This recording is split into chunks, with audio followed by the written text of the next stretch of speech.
What is going on, guys? Spiteful is back again, coming at you with a news video. I'm gonna go over why I don't really think that you guys should be too crazy hyped on these characters.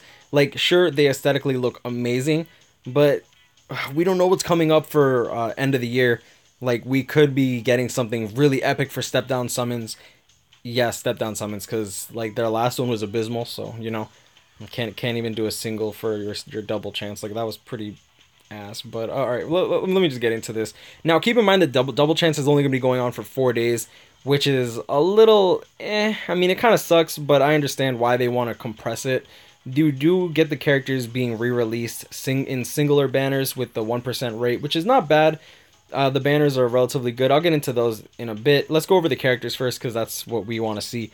I'll try to be as quick as possible. I'm gonna go over all this that's above here while I go over the character. So Rukia, Soul Reaper Killer, 679 spiritual pressure at 150, 741 at 200. Relatively good spiritual pressure, about average for the frenzy characters that we're getting nowadays, which is a good thing. Mind you, it's a good thing. Now, stamina 1034, really high. Defense 343, about average. 619 attack, about average for a character with frenzy. Keep in mind that most characters with frenzy usually get from approximately 610 spiritual pressure, 610 attack to 630, which is respectable because you're going to be using your spiritual pressure anyways. Now, getting into the nitty gritty about this stuff, this character, unfortunately, she does deal freeze with all of her attacks she deals freeze with all of her attacks except for her strong attack, which should deal damage, and it will provide a barrier for your team. Relatively good. Seems like Byakuya. She is a mind unit, which is something that I like, and the Soul Reaper Killer is definitely going to be very nice. So her soul trait with damage inflicted at full stamina plus 20% is something that I dislike. I never like that soul trait. I don't like that, and I don't like the Ginjo links. Like, it's not for me. I don't like playing, like, having to be so careful. I mean, usually you'll be at full stamina anyways if you play properly, but sometimes you like naturally as a human, you're going to make mistakes every now and then, you know what I mean? Sometimes you want to auto, sometimes you just don't really care too much. Like, half these raids you pretty much do in your sleep, but when it comes to like raids and stuff, you're probably better off doing strong attack recharge or just straight up nad. Now, bruiser 20% and long reach 20%, relatively average for these types of characters. Frenzy is awesome, so I love that about her. That and having a shield and frenzy is something that I really like. She's a mind unit, so she's gonna have she won't have attribute disadvantage against anyone except for heart, so that like she'll be able to be taken onto almost every raid, which is nice. Devastation 40%, about average for every character with frenzy nowadays, which is it's not bad. It deals good damage just because you usually want to emphasize on the spiritual pressure. Debilitator 5 seconds for her freeze, so her strong attacks and normal attacks will freeze for 7 seconds, except for her second strong attack. I gotta reiterate that for those that aren't paying attention, because I know I'm speaking relatively quickly. Now, her special will last for 10 seconds. Judging by this, how it says song and dance, it's probably going to be a full screen special move, which is nice. Sprinter, about average on most of these characters. Riruka, human. Now, they say here, Riruka and her human affiliation means that no enemies can have killer advantage against her. And Ururu also says she has no affiliation, so like Riruka, no enemies can have a killer advantage against her. I don't know if that confirms that we're not going to get human killers. If that's true, that's going to be really good for characters such as Tsukishima, and most likely Quincy's, it seems, with Ryuken being a human instead of a Quincy. I don't know if we're going to have like human / Stern Ritters. Like, that'll be interesting if we even get Stern Ritters. Now, let's move on. She's a power character, strong attack damage link, which is nice. A Rankar killer, which is good. I love a Rankar killers personally. Stamina 1017, relatively high, which is good. Defense 346, about average. 632 attack, on the high side for characters with frenzy. 732 spiritual pressure, on the lower side of the frenzy units that we'd have been getting recently. Most of these characters with frenzy usually have 735 spiritual pressure or more. You can see Soifon, for example. I think Soifon has over 740 spiritual pressure as well. So even though she doesn't have high spiritual pressure, the attack, I think, does make up for it. In a sense, Riruka lights up Christmas Eve with her Candle Scepter, causing immense damage and inflicts burn. So she is a boss killer, which is good. She does have Debilitator plus 2 seconds, which goes in line with characters with burn or poison. Bruiser and long reach 20%. Now like I said, that's about average for most of these characters with frenzy. I don't really like long reach and bruiser as a skill, primarily because actually no, Bruiser's fine. for long reach, I personally dislike long reach and adrenaline because you could just naturally make that part of the character. You know what I mean? So like Ururu with medic, like for example, Parasol Nanao, Raid Tsukishima, and Tsukishima don't have medic.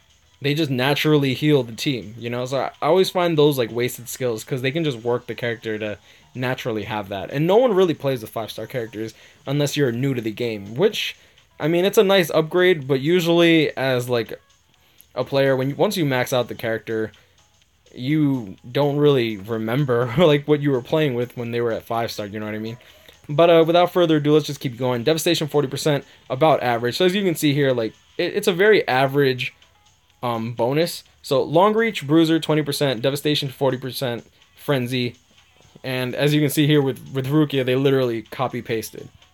They literally copy pasted all the skills. The only difference is the debilitator plus 2 seconds, which is fine because it's almost always debilitator's 2 seconds for poison and burn, and it's almost always debilitator 5 seconds for freeze, weakening, and stun, like paralysis. Like you'll also see she also got debilitator plus 5 seconds, except her multipliers are higher, but I'll get into that in a second.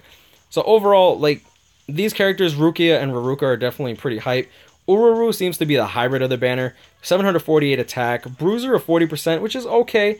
She has strong attack recharge time as the link, so she's not going to be like a NAD character. She's just going to be relatively good at dealing NAD damage. Stamina 1018 is on the high side, which is pretty good. I always say about average is 1000 stamina. Most of these characters do hit over 1000, which is fine by me, but I think that it's on the higher end, you know what I mean? Like if it's under 1000, I say that's like a very low stamina based character. She has very high defense at 352, focus 320, throwaway stat. Like even with the new accessories, I highly doubt focus is going to really make that much of a wave. Spiritual pressure 614, relatively on the low side considering she doesn't have frenzy. She has a very low berserker multiplier, which 30% is not bad, but it's not crazy good, you know what I mean? Now, she does have Hollow Killer, which is good, no affiliation, so no killer disadvantage on her side. She does freeze with her special, which is nice. Debilitator 5 seconds for the freeze. Devastation 40%, about average. She doesn't get bombardment, which is kind of sad for a character with such a high attack stat. Sprinter +1, about average, like almost every character has that. And Medic, so she's going to be a team healer. Medic and Strong Attack Recharge is very good. She's definitely going to be the best green healer. Definitely outclassing the green Retsu, and I believe she'll be much better than the Valentine's Day Momo, which is tech, for those that didn't know. A lot of people think there's only one green healer, which is not the case. Now, Bruiser 40%, Berserker 30%, about average. Like I don't think she's going to be a bad character. I think she's more of the sleeper unit, in my opinion. Like I think she's going to be very good. Keep in mind, now this is why I want you guys to be very careful on when you summon on this banner. This is not a normal double chance. It's not 9 units, it's 10. So the chances of pulling a 5-star that's a banner character is lower. Now when we go into details, instead of being 0.6667% chance per character, it's 0.60. That's it doesn't sound like much, but it will make a difference. It will make a difference. And me personally, I'm gonna go for one banner character. I'll do 1,000 orbs. I think that's where I want to cap. And I will either summon on the Ururu banner because I don't have any of those units on her banner, or I'll summon on the Riruka banner because I could use the soul trait for my Toshiro. I don't really care too much for Rukia's soul trait, but I do respect her as a character. Like if I pull her, I'll definitely be happy. I'm not gonna be mad on any of these banner characters. Hopefully I can get Halibel. I desperately want Halibel. Now this banner will go on for 4 days, double chance, and then moving on from the 17th to the 20th, we're gonna get 3% banner. Lisa, Ururu, Halibel, relatively good units. Halibel, she's falling off slowly, but she's still a pretty good unit, honestly, in my opinion. Ururu, I think, like I said, is the sleeper unit. She's going to be the first one to get her banner. Riruka, from the 20th to the 23rd. She does have Kisuke, which is a crystal drop link, which if you need that, it's definitely not a bad pull. Jushiro is horrible, but he is a strong attack recharge link for mind if you need that.